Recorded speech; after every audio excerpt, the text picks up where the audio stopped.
It's the Locked On Podcast Network, your team every day. So hype right now. Anything's possible. I'm on my lady, ma. Anything's possible. Yeah. Rain and J's back with the vengeance. All the real Celtics fans in attendance. This the truth like 34. This like walking in the garden when you hear the roars. The crowd goes crazy. Most in-depth coverage on the daily. Mainly podcast royalty, the content kings. When you talking about the franchise with 17 rings. Focus like Danny at the deadline. Global but it got a local feel like the red line, the blue line, the green line. Play it in between time. I'ma throw my C's jersey on in the meantime and press play. When the F's done, I can't wait until the next day. Trying to stay in tune with the C's, this the best way. Melodies. Hey there, welcome back to the Locked On Celtics podcast. I want to thank you for making this show part of your daily routine, whatever it is that you're doing right now, listening to the show or watching on YouTube. I really do thank you for doing so and incorporating this little half hour or so into your enjoyment of the Boston Celtics. I am John Karalis. I cover the Boston Celtics for Boston Sports Journal. I'm also the author of the Boston Celtics All-Time All-Stars, a book that I now have back in stock. If you want to buy an autographed copy, on my website, johnkaralis.com, $30 gets you the book, the autograph, however you want me to sign it. And I get a few orders that I got to send out. So if you're waiting for one, it's coming out now. Today on the show, I'm going to bring in my friend. First of all, today's show is brought to you by Spotify Green Room. Download the app. Join me on Friday afternoon to get in the action. Spotify Green Room, formerly Locker Room, now Spotify Green Room, is changing the way we talk about sports. So lots to talk about with the Kemba trade and Brad Stevens' first deal, and couldn't do it alone. And I wanted to bring in a very special guest, the recently retired Chuck McKenney from RedsArmy.com, who has cashed in all his blogging stock and is apparently getting ready to go down to Aruba or something to live a very nice post-retirement life. Right, Chuck? Yeah. Retirement brings about feelings of relaxation and, de-stressed. And I've never been busier, or my life has never felt more chaotic, thanks to my children. But something had to give, and it was blogging. So I'm retiring from blogging per se. Like I said in my kind of farewell blog today, I'll still be on Twitter. I'm still going to be snapping at people, snapping at the Celtics, just bitter and angry guy. Yeah.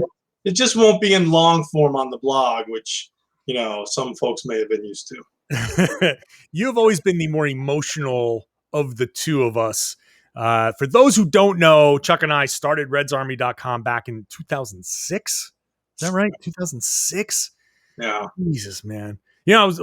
I'm watching the open to this thing roll, right? They're doing the Locked On Podcast Network and all these graphics and everything. And as I'm watching it, I'm thinking like, remember the Blog Talk Radio days when we were just trying to I don't know how the hell we even did it. Like constantly the internet would just drop out. It was just such a mess. And now all of this stuff is so high tech and we're on YouTube now and everything.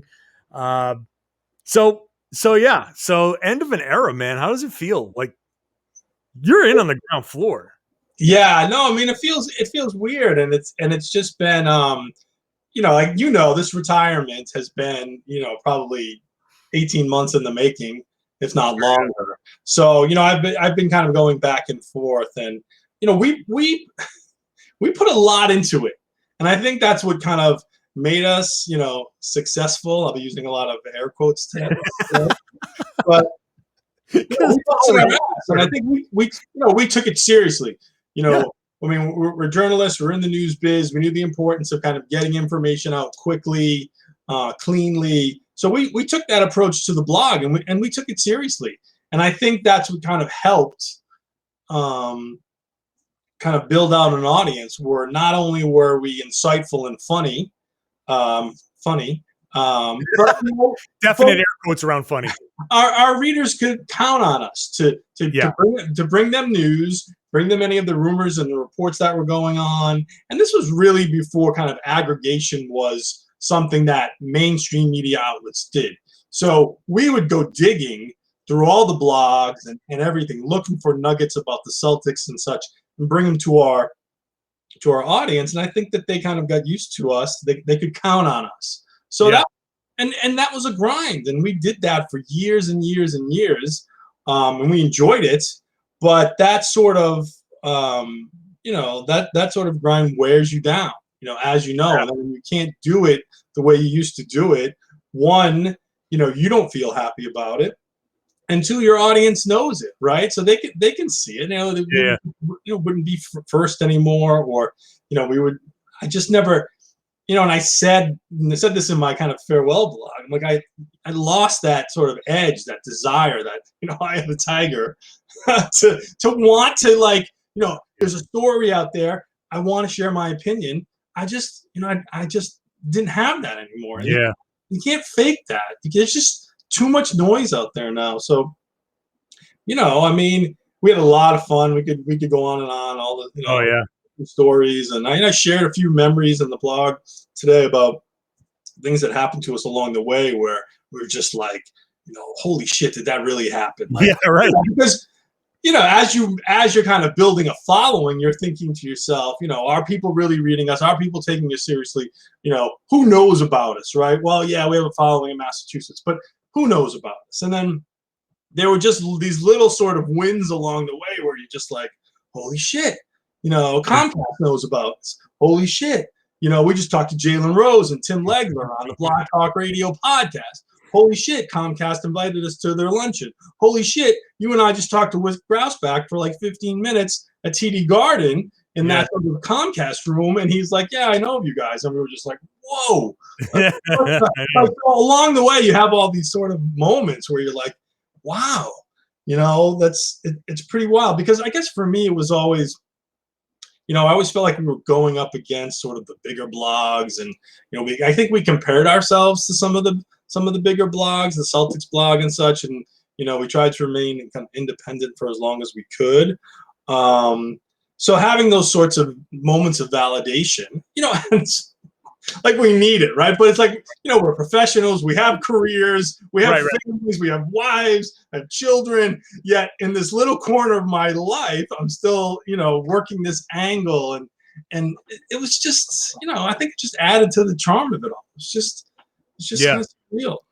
It's kind of wild. You kind of think about where things have gone, where we started, the silly little ways we initially blogged, and like you said, little things along the way,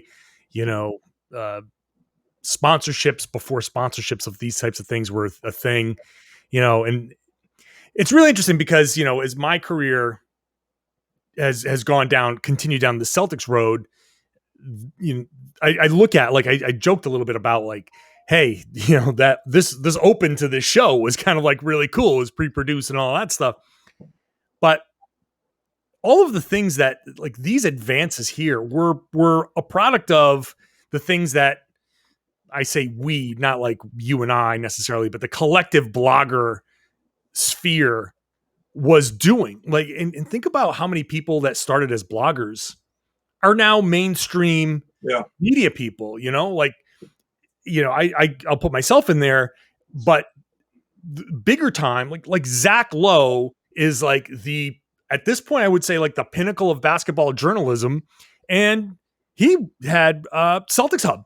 He was at Celtics Hub while working at ESPN initially.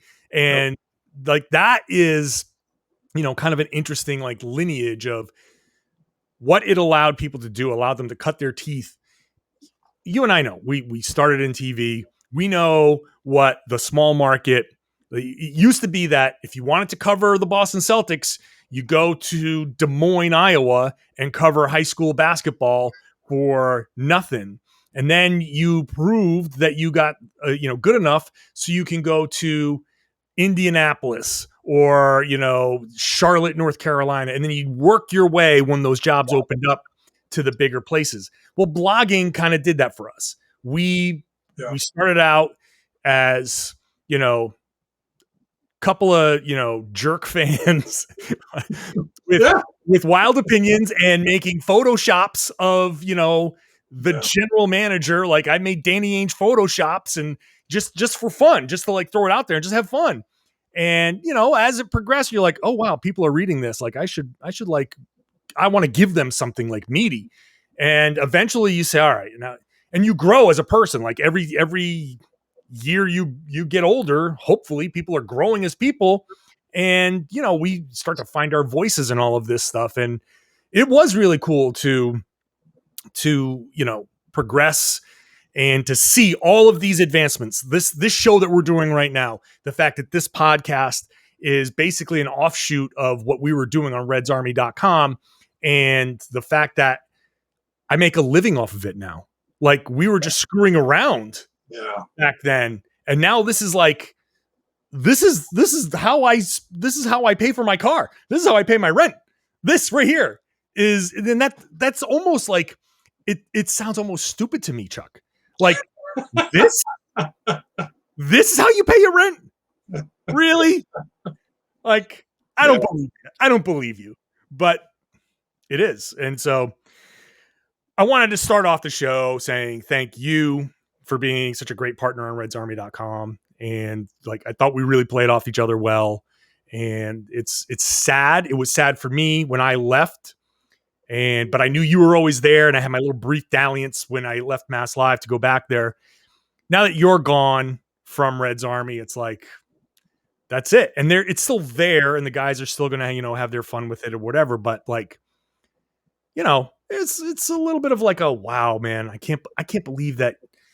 I can't believe that you lasted 15 years doing this thing, man. Yeah, I mean those first sort of like 7 years were pretty intense. I mean, the first 2 years of kind of building the blog, really. I mean, first off, the team was shit, so ride any momentum there. But then, I think we were building momentum, and then 2008 happens. That trade came in at the kind of the perfect time, that new big three.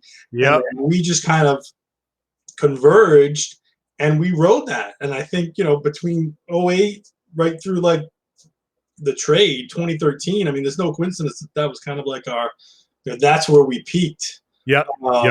And just had it was a lot of fun, and the following was as big as it was ever been. And then it's funny, because like the team is, I think then when Brad came on, and then they had the rebuilding, and there's been some levels of success over the last few years, but you have to say that now, and I know they need to find a coach, but with Tatum and Brown, you feel like the team is positioned now better than it was within the last, since Pierce, Garnett, and Ray were here, to be a legitimate champion. When we have two pieces to be a legitimate sort of championship team. And, with the excitement of those guys and filling up the team around it and bringing on an exciting new coach and everything, it should be positive vibes, moving forward. And it's funny, like not even that was enough to kind of keep me in the game. Yeah. That's when I knew, like, I really have nothing, because I wanted to stick around for another sort of, for Banner 18 and stuff. But, when that optimism can't even save you, and, it's just like, I just wanted to kind of, and it was I guess I felt still some sort of responsibility to either like just kind of close that book a bit. Yeah. Just like, not that it's like it serves your ego to write a goodbye blog. I mean, you could see it took me about 20 minutes to put that together, but you just kind of want to button up. Like you said, it's 15 years. We did a lot. We had a lot of fun times. We met a lot of people. Like we met actual people through the blog. We connected with people who we still are friends with, who we actually hang out with. So it's meant a lot. Not to get all corny. I'm a very emotional guy. Yeah. Yeah. But I just felt like there was some responsibility to say, you know what, this is what I have to do, and I have to close that. And I have to close that book, and we'll still be around. It'll just be in a different capacity. But yeah, man, it's just crazy, just crazy. All right, well, let's do what we do best. You want to talk some basketball?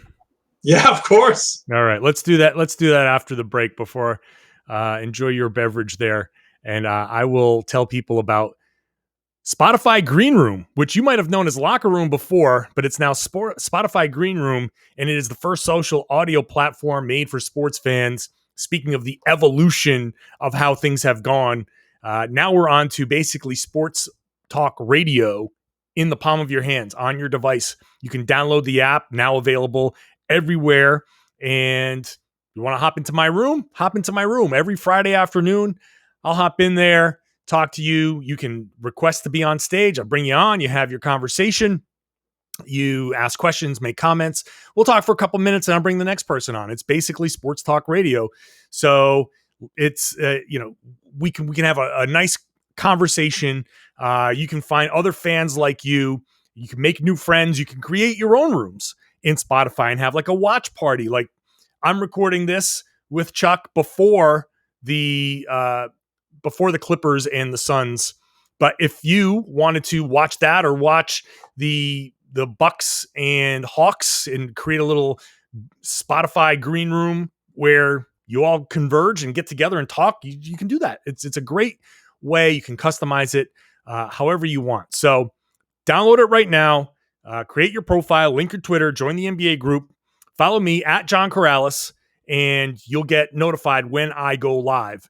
I don't have a set time to go live because there's always some sort of news or something that happens that always changes the time, but it's generally Friday afternoon. So I'm looking forward to having you on so we can talk about the Boston Celtics.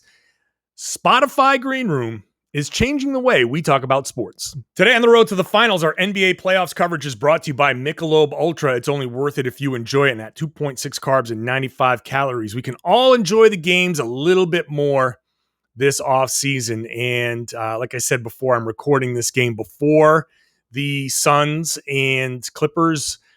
The thought is that Chris Paul is going to be back soon. He's not back for this game, so no Chris Paul, no Kawhi Leonard. And we're waiting to see when Chris Paul can return and if he'll return to a 2-0 series lead or a 1-1 series. And then Bucks and Hawks, I can't give the Hawks a whole lot of, I can't give them much of a chance. I just think this is a different animal. They face the Knicks, who are not ready for prime time. They face the clearly dysfunctional Sixers and, Ben Simmons. Basically, as dysfunctional as they were and as hurt as they were, the Sixers still, they had a chance to win this thing in 7. I think the Hawks pumpkin, they turned back into a pumpkin in this series. We'll see what happens. Let's talk about the Boston Celtics and get Chuck McKenney back in here as we kind of go back. And obviously the big news, Chuck, is the Kemba Walker trade. So in thinking back on the Kemba Walker trade and Brad Stevens' first move as the president of basketball operations, what do you think of the deal? Do you think it was a good deal? How do you think Brad did? I was a little bit surprised. I think I'd braced myself for Kemba coming back for one more year because there'd probably be challenges with moving him. And I'm not sure how much I believe in all of these reports and dysfunction in the locker room, whether Kemba loved it here, Kemba hated Brad, all that stuff that's been surfacing. It can be tough to filter through different agendas in which those come to light. So I think I'd prepared myself for him coming back for one more season. Admittedly, I wasn't his biggest fan, and I know injuries were like 95% of what hindered him here. Although I did find it important to remind everybody yesterday that he did blow through the minutes restriction in the All-Star game last year, and I believe that was a story broken by yourself at the time. Anyway, I looking at the trade, I think it's a good move in that it gives them that financial flexibility, which I didn't quite understand they could get. $30 million or something they're saving. Yep. The difference in the contracts. So I think I'm fine with giving up 16. This team has enough players, accumulated enough players over the last 2 years that fit the sort of mold of a number 16 draft pick. Yeah. So I think it's a good move, but again, it's always conditioned on what are they going to do with that financial flexibility that is created kind of after this season, or even with this season, they're more than likely going to kind of re-sign Fournier. We're not sure what that contract's going to look like, but it seems like this opens up some money there, and see, what other pieces they can bring in, because even if Al has something to give, I think we know that there still needs to be some veteran pieces that need to be added to kind of supplement whatever steps Nesmith or Langford are able or unable to give them. So my long-winded answer is I think I give it a thumbs up. I give it a thumbs up, but again, there's a lot of conditions on it. Sure. I think it's pretty obvious that, the more I dig into this, it's pretty obvious that Brad's got a lot more left to do here. And I did a breakdown on Boston Sports Journal of all of the numbers now. Kemba's out. What does this mean? Where can the Celtics go? The $9 million that they save or so this year is very, very helpful. But I encourage people to go read it, because the salary cap, as I've been explaining to people, it's basically 4 generations of closing loopholes. Every time they close a loophole, someone else, the Mike Zarins of the world, say, "Oh, well, here's a way to get around that." And then the next bargaining session, they go, "Oh, well, Zarin figured out how to circumvent the salary cap, so we're going to not do that anymore." And so all of these crazy things like cap holds and what counts and what doesn't and how does it count, that's all part of the collective bargaining agreement. We all know that I'm not a financial expert, Chuck, but I have to sit here and read this big, complicated legal document to try to figure things out. And basically, where the Celtics are is they're just not under the cap at all. They're going to be basically at the tax level, depending on what they do. And the whole question is, are they going to do something like give someone the full mid-level exception and hard cap themselves and really limit the next move? And I really can't see it happening. I can't see the next move right now this offseason being a sign and trade to acquire somebody. I can't see it being a full mid-level without sending out salaries like they almost have to trade Tristan Thompson right now as it is, regardless. Yeah. If they re-sign Evan Fournier to anything above $17.5 million, Tristan Thompson has to go in that scenario, just to give themselves some breathing room and to minimize the tax bill, because these guys aren't going to pay the tax for this. Let me ask you this, because I get a lot of people saying the Celtics need to pay the tax if they're going to be competitive. What's your feeling on the Celtics ownership's very clearly saying, we don't want to go overboard on the tax right now, considering that, we're going to pay a ton of taxes for a team that's not really a contender. Yeah, Wick has always talked a good game. He's always talked a good game about when he felt like he had a contender, that he would spend what is necessary. But right. I feel like we've still kind of been in these transitional periods that we're not quite there yet. So is he going to? It feels like we're in the perpetual sort of, the next move is going to be the move where they're willing to spend to keep us in the cap. Now, had Kemba worked out here, right, and then he was locked in at his number, then we would have seen them. Had they wanted to bring back Fournier, that would have been the big investment for them. That would have been a signal that Wick says, we have a championship contender. We're going to invest in Fournier. I'm willing to pay, right? That would have been a move. But now, because they've saved some money, it's like, okay, we're kind of straddling the line. I'm not sure. But what I can tell you is that when you look at these teams that are in the Final Four here, and you look at the talent that the Celtics have, it seems like they're a lot closer than we thought they were.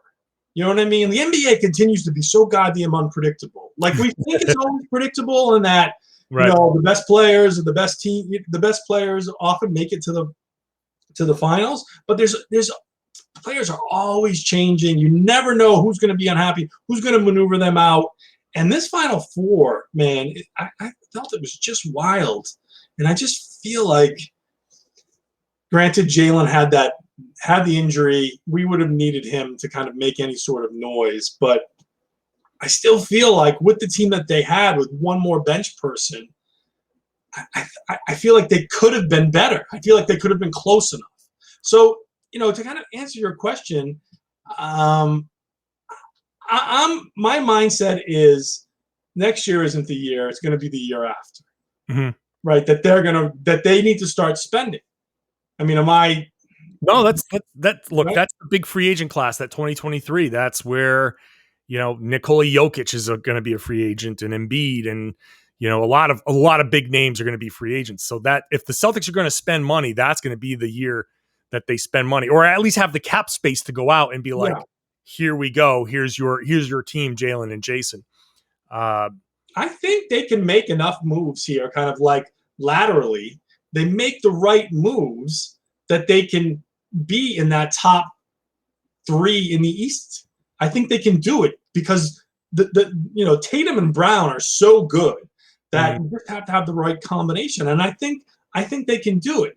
I think they can get the right pieces, because I'm not sold again after watching Milwaukee stumble through Brooklyn and then watching Brooklyn. Are they ever going to be fully healthy? So I'm not there to think the Celtics can add a couple pieces, move Thompson, move somebody here, and be in that top 3 in the East again. I'm sorry. Good. No, am I being naive? Am I being too optimistic? And this is such an interesting conversation, because we don't know, like this season. I've been saying this all season long. Like how much of this is real, and how much of this is a function of the circumstance of the short turnaround. Like the Celtics were obviously one of the 4 teams that had the short turnarounds, and all 4 of those teams had significant problems. And very obviously that impacted those teams. But at the same time, we saw that if the Celtics had an opportunity, like that Brooklyn series, they lost 4-1, but they played better, more consistently in that series than they did for long stretches of the regular season. They played harder. And you can make the case, like, if Kemba had more time, if the turnaround wasn't so short, if they could have just found a way, like Brad Stevens was saying all season long, could just find a way to get through and be healthy at the end of the season. And when the playoffs start, have everybody together and generally good health. So Kemba's knee would have been okay. Whatever Jalen was dealing with, all of that stuff, that definitely would have changed the dynamics. Because look, how many times over the course of the regular season did we sit there and say, wow, we lost to the Hawks? What a horrible loss. And now they're in their Eastern Conference Finals. Like, maybe those aren't such bad losses after all. And a lot of what hurt the Celtics was so out of their control and won't happen next season. You won't have, or shouldn't happen. You shouldn't have more COVID cases. That should be like taken care of. You won't have the games being postponed and then jammed back into the middle of the schedule, which was horribly unfair. That won't happen. There are things that won't happen next year that will be different. And I've had conversations with people, like, by the end of next season, the Celtics could look remarkably better. And people will say, look, no Danny, no Brad Stevens, look how much better they are. But the real reason that those guys were better is they had practices, they had days off, they didn't have back-to-backs. When they were on the road, when they go on the road, they can go, like, leave their hotel rooms. They're not trapped in their hotel rooms. They can live like, normal NBA players. Like, all of those things that they didn't have, they're just going to have a normal season and they will play better because of it. And it won't matter if it was Brad or Ime Udoka or Karalis or whomever ends up getting this job. Like, that's the thing that might be a little infuriating next season, because we're going to see results, I think, that are indicative of, maybe some level of it will be the new coach and the new system and whatever, perhaps, but some of it will just be, it wasn't the COVID season. Yeah. People, and I'm not the first person to say this, but people want to put the asterisk on the bubble season when the asterisk belongs on this season, because this season had much more of an impact than the bubble did. This season is the one where everything was just thrown off and screwy. let's continue this conversation in a minute. I gotta tell people about Built Bar and how awesome these protein bars are. But we'll get back to the conversation with Chuck in just a second. If you go to BuiltBar.com, you're gonna realize, oh my God, I'm missing out on some great flavors like strawberry and orange. They're around. That's new. Mint brownie is still here. They have their regular rotation of their 9 kind of core playoff protein bars, but they have new bars coming in, and you're missing out on some of the different flavors that they just drop. You got to go to builtbar.com all the time and find out what's happening over there. And you'll realize when you go and check out some of these new flavors, you're going to say, wow, that one was only 130 calories, 17 grams of protein, and 4 net carbs. Like, that's a ridiculous kind of flavor profile, ridiculous nutrition facts on there. You're like, this tastes like a candy bar. How is this good for me? But it is. So if you have a nut allergy, no problem. They have plenty that don't contain nuts. If you are on a keto diet, no problem. These are approved and are good for a keto diet. So check it out. Go to BuiltBar.com. Use the promo code LOCKED15. LOCKED15 is going to get you 15% off at BuiltBar.com. So go check it out. Experiment. Get a mixed box. Figure out what flavors you want. Go back. Promo code LOCKED15. You're going to save plenty of money at BuiltBar.com. You can use some of the money that you save there at BetOnline to throw some cash down on the NBA playoffs, WNBA if you're interested in that. Baseball, hockey playoffs are going on, MMA. It's all there. So sign up for free. Use your laptop, use your mobile device, no problem. Check out everything that they've got and use that promo code Locked On for BetOnline. You're going to get a 50% welcome bonus on your first deposit. So when you sign up, you create your profile, you make your first deposit. If it's $200, you get a $100 welcome bonus with the promo code Locked On. Don't sit on the sidelines anymore. Get into the game at BetOnline, your online sportsbook experts. Hope you're enjoying this podcast. Also enjoy the Locked On Today podcast, which is basically 20 minutes of all the top sports stories around the world, around the major leagues here. So if you want everything, you want to get caught up and feel like you know everything there is to know, 20 minutes on the Locked On Today podcast. Let's bring Chuck McKenney back in to continue our conversation about the Celtics team and moving forward with Brad Stevens on Monday was very adamant about, if you make our wings better, you're going to play. And I'm sure that's part of the motivation. Like when you get Al Horford, the motivation was very clearly, obviously, money. That was the first thing that Brad Stevens talked about. Financial flexibility. He kept saying it over and over again. But in the meantime, he also got Al Horford back. And because the Celtics didn't give him this contract, and I think because he represents a savings over Kemba Walker, and I think because everybody understands he's 35 now, when he goes out there and plays a certain way and isn't just trying to get numbers, I hope people are going to be more accepting of him. But having a ball mover, whatever they decide to do with him or with Robert Williams, I would expect if they both are playing, you have now 2 guys that move the ball from the high post. They're comfortable with the passing. 2 of your 3 best passers are now bigs. They obviously play differently, but they can operate in an area on the floor where a lot of other bigs can't operate. It seems pretty obvious that, first of all, any talk about trading Jaylen Brown seems kind of, I don't think that's going to happen. And the entire focus of this team now is guys who can do more than one thing and guys who can accentuate Jaylen Brown and Jason Tatum.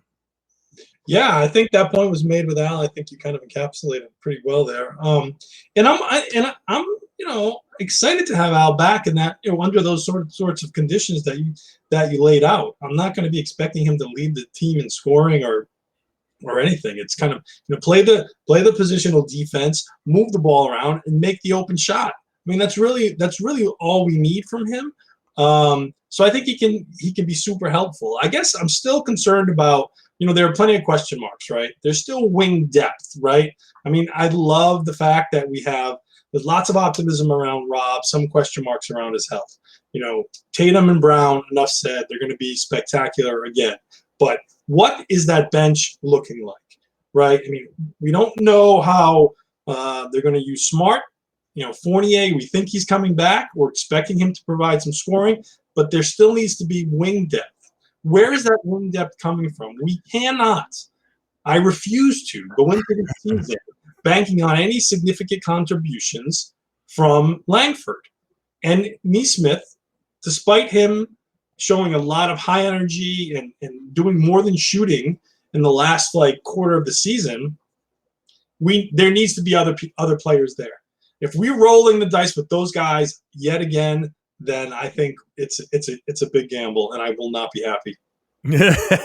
Well, I don't know that there's going to be much opportunity to go for somebody else. Obviously, there's like a very wide kind of array of what you can get from those guys, right? Like Romeo Langford. I will say, and I will reiterate, Romeo Langford didn't suffer any new injuries this past season. People talk about, he's always hurt. He came back from the wrist surgery that was from the prior season. He caught COVID when he was supposed to come back. And they had a couple of days where he was in the concussion protocol, but that was only a couple of days. It didn't last long. And that was it. So he did not get hurt again this past season. It was just residual effects due to the unfortunate circumstance of coming back from wrist surgery on his shooting hand. And then as soon as he was supposed to, he was out for another month because of COVID, which is not something that was supposed to happen and not something that would have happened in any other year. So I feel like I need to accentuate that fact because that is what's fair to Romeo Langford. I'm not saying that that's going to change anything about what he's going to give or anything like that. But this notion that Romeo's always hurt, he was hurt all last season, he was hurt the season before, nothing new from him last season. And Nesmith, a rookie who went the entirety of 2020, that calendar year, having been hurt in college and not playing 5-on-5 until after he was drafted and then a few weeks later thrown into training camp. Like, no wonder he struggled. And the fact that he was able to work individually and show promise and improve throughout the course of the season and become a player that they used in the playoffs. Granted, they were shorthanded and they had kind of little choice, but they still used him. They went to him. He earned some trust in the playoffs. Again, I don't know that means, he's going to take steps forward and average 15 points and 6 rebounds and he's going to be a 30-minute-a-game player. I'm not saying that, but I'm looking at signs and I can at least see a line that leads, upward for either of those guys. Yeah, that's reasonable, right? I'll give you that. That's fair. You're always fair and reasonable, John. Right? But for me, write that down. Chuck McKenney, you're always fair and reasonable. Let's jump ahead. I mean, who do you think Smart's going to be the starting point guard? Do you see it being Smart, Brown, Tatum, Horford, Rob Williams? Are they going to trot out that starting five, bringing Fournier off the bench? Yeah, I said Horford and Rob Williams. I said double bigs. Yeah. No. I can't see them go double bigs. I can't see them do that because look, they tried that with Horford in Philly, and that's part of why Horford didn't work in Philly. He's a center, and he's not as mobile, but he's part of what makes him so effective is that he's a center who can draw the opposing team center out, and he can switch, or I don't know how well he switches anymore, but you know all the stuff about Al Horford. You can't play. But I thought he didn't like the place. I thought he didn't like the place. Yeah, but it's too late now, man. He's 35. Yeah. I'm sorry, Al. You're going to have to play center, buddy. So the question is, I do like Smart as a starting point guard. I think Smart as a starting point guard, and I've been trying to pour through the numbers with Smart as a starting point guard. And they're kind of all over the place. And I'm trying to add some perspective to the numbers. When he plays the shooting guard, he actually his assist rate was higher. But that means also that when he was playing shooting guard, Kemba Walker's on the floor. And so that's one more guy that he could pass to that can make a shot. And so, yeah, it kind of makes sense if you try to look at it. Like, it's hard with these statistics and you say, well, if the numbers showed me that he was better as a point guard, I'd be sitting here touting Marcus Smart's better as a point guard. And the numbers show me that the numbers were better with him as a shooting guard. And now because I like him as a point guard, I'm thinking like, is this real? Because I see him as a point guard, and I think, look, why do I like him as a point guard? With the ball in his hands, he's less likely to catch and shoot. He's initiating the offense, he's passing, he's moving, he's cutting. So it takes a little bit of the impetus for him to start jacking shots away. Okay. He's got the ball in his hands a lot. So that takes away some of that stuff that people don't like about Marcus Smart. We've seen him be the best lob guy, the only lob guy for a while, and be the only guy who can hit certain passes. He is an exceptional passer. He works very well in the pick and roll. So offensively, I like what he brings. And if he's got stability in his role, I like that. If you can have him out there and you say, look, you're the starting point guard. You got Tatum, you got Brown, you've got pick your center, whichever one, as long as it's consistent, and however you want to do the four. Now, do you want to start Fournier and go Smart, Fournier, Brown, Tatum, and your center, and have Tatum be basically your stretch four? Mm-hmm. Then okay, I can work with that. If you want to have Fournier come off the bench and have your stretch four be a guy we haven't seen yet, and maybe you roll the dice on somebody and say, that's the guy that we're going to plug in there. However that is, as long as Smart is in a consistent role that he can come out every day and be like, look, I know these guys. I trust these guys. The guys I'm passing to are going to take their shots. And then after they do whatever they got to do, if Tatum catches and fakes and drives, then Smart is rotating and getting an open catch and shoot opportunity. I'm okay with that because he's actually not bad at that. Yeah. So that's my entire rationale for Smart as the starting point guard. I like Smart as a starting point guard. I think it's the best way to put him out there on the floor. Yeah, I mean, I second all those points. I think I still, and whether Fournier starts or comes off the bench, can they take that Thompson? Can they move Thompson and get something back that's in that sort of, because he's making $10 million, right? Does it have to be 9.7? Yeah. Can we get a wing? I use that term loosely. Anyone who can play 2 through 4, who is a veteran player, and I don't have anybody in mind. But is moving Thompson basically just a salary dump, or I want to get some value for him? Yeah. Am I dreaming? So my determination on moving Thompson is there's a world where you move Thompson for nothing, so you can use the full mid-level, still hard cap yourself, but this doesn't involve Fournier re-signing. No. Fournier gets lured away because Boston has a hard number where they're set, and without his 20, or he's got like a $26 million cap hold right now. So you take that off the books and you move Tristan Thompson. You can hard cap yourself a little bit more freely and maybe get somebody that way. And you say, then you've got to trust. You really got to trust that Langford or Nesmith have come along, and maybe it takes a little bit longer into the offseason. Maybe it takes Nesmith and Langford a little time to kind of prove what they're doing. Maybe it comes after summer league somehow. Maybe I don't know exactly when, but like if Fournier, like one scenario we've been talking about, Chuck, is the New York Knicks need somebody who can create a shot for themselves. They've got a ton of cap space. They're not going to go long term on a deal because everybody wants to keep their cap space open for 2023. They say, hey, Fournier, you've got exactly the type of thing that we want. We're going to give you 1 year at $25 million.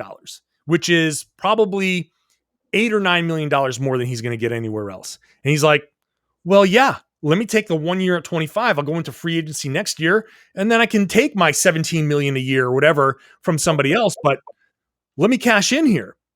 So if they do that and he leaves, then the Celtics are going to have to figure something else out. And if that's in that scenario, you flip Thompson and you can now use your full mid-level and sign a guy. I still don't think they're going to sign and trade for somebody because that person's probably going to make a ton of money. And then what you can do with Thompson is try to bring back a player that is, I keep thinking like a reclamation project. Like I brought this up like 3 times already in the podcast. Minnesota, Juancho Hernan-Gomez, who had a horrible year last year, but has had some success as a starter as a stretch 4. Not a great defender at all, but he makes $7 million, and then the following year is not guaranteed. So you get 1 year of Juancho, whose shooting percentage as a starter for his career from 3 is 39%, but his shooting percentage as a reserve is 32%. So he's either good or crappy. And you say, well, let's get off of Tristan Thompson. Let's bring back a guy who makes a little bit less. And if he sucks, we cut him or we let him go at the end of the season, or we try to flip him in a trade at the deadline and whatever, it didn't work out. And but the flip side is you've got a stretch 4 who shoots 39% from 3. Yeah. Wow. That's an option. Not a great option. It's not a great option. I'm a little, I think losing.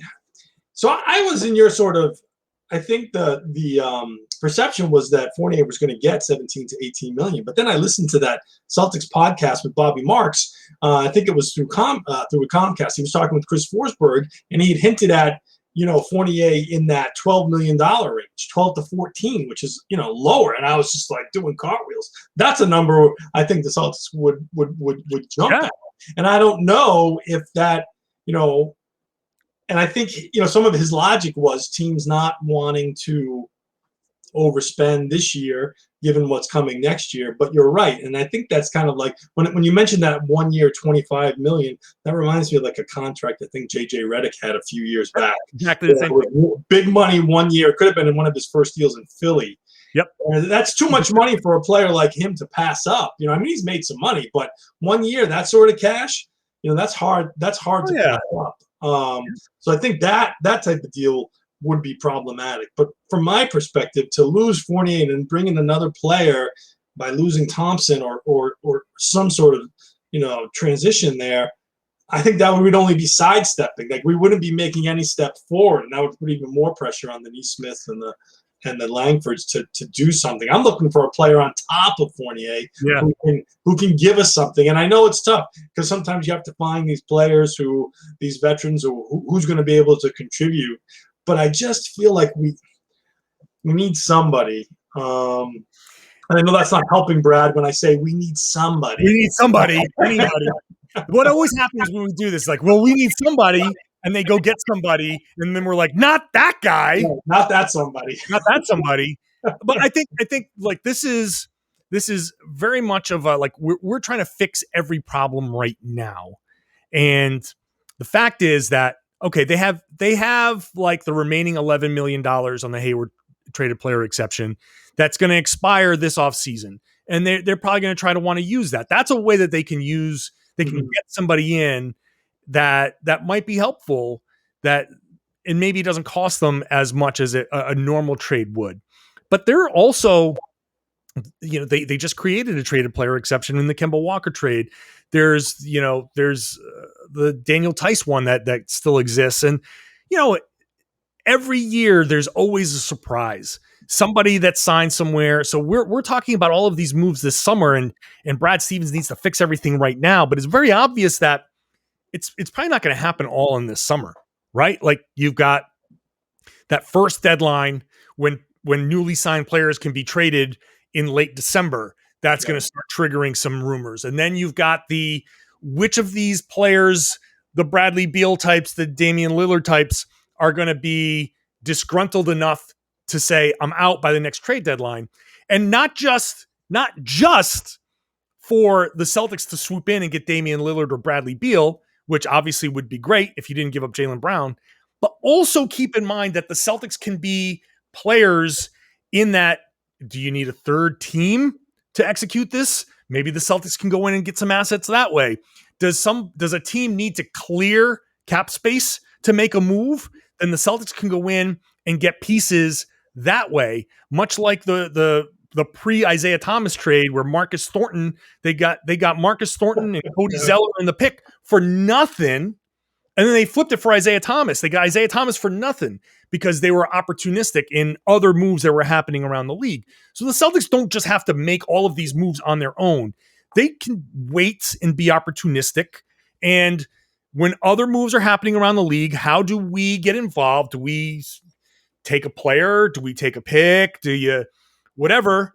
And then bunch those things up for your next big deal at this deadline or over next summer or stuff like that. So we are very set on what's the next move because we know there's a next move. When's it happening? Why is it happening now? Is it going to happen by August? Is it going to happen by September? If it doesn't happen by the opening of training camp, what the hell is Brad doing? Yeah. We're getting anxious, but it's a long road. It's a long road. It is. But the window's open, right? I still, after the dysfunction we had last year, whether it was them tuning out Brad or mostly COVID and schedule related and all that, whatever you want to chalk it up to, the dust settles, the new coach is here. After looking at these playoffs, I still think the window's open. Yeah. Tatum and Brown are good enough. So let's not, we're going on year 2 of Brown's extension. There's only 2 more years after next year, right? If he doesn't see, you know what I mean? Like, I hate to be the doomsayer here, but it's like, 100% guys, they're not going to stick around unless they feel like you put them on the path. So you really only have 2 more seasons to make Jaylen Brown feel like, this coming season and next, that this team is geared up for the change. He's not going to want to hear, we need 1 more season. No, he's going to go and try to play with Donovan Mitchell or something. He's going to go play or go to Atlanta, go home, play with the Hawks. Or, you know what I mean? So we feel like the team is young. We have time. It's not that, these guys work on their contracts. It's all these 4 or 5 year things. You got to be careful. It's true. It's 100% true. And a great place to leave this podcast. We've gone a little long, but I thought it was worth it. Newly retired from blogging, Chuck McKenney. Cheers. Cheers, buddy. I'm going to say that's a Michelob Ultra in the glass. I want to thank Chuck for hopping on. You can follow him at RedsArmy_Chuck. Are we going to have to change our names now on Twitter? We'll have to give it consideration. I am opening up to new marketing opportunities. If somebody wants to be the Mick Ultra at Mick Ultra_Chuck, I'm open to that too. I mean, you've got the McKenney, the Mick Ultra. It's all right there. That's what we call synergy. All right. Thanks, Chuck, for hopping on. And thanks to everybody here for listening to the show. If you're listening on a podcast or watching the show on YouTube, please subscribe, rate, review, comment, all of that stuff. Wherever that's available, please do so. If it's not available, then whatever. You can probably help me out more by sharing the podcast. I've heard from people who have done this. People have told me they've heard it from other people. This is where it really helps me out. Share the podcast. Tell your friends that they should be listening to the Locked On Celtics podcast here on the Locked On Podcast Network.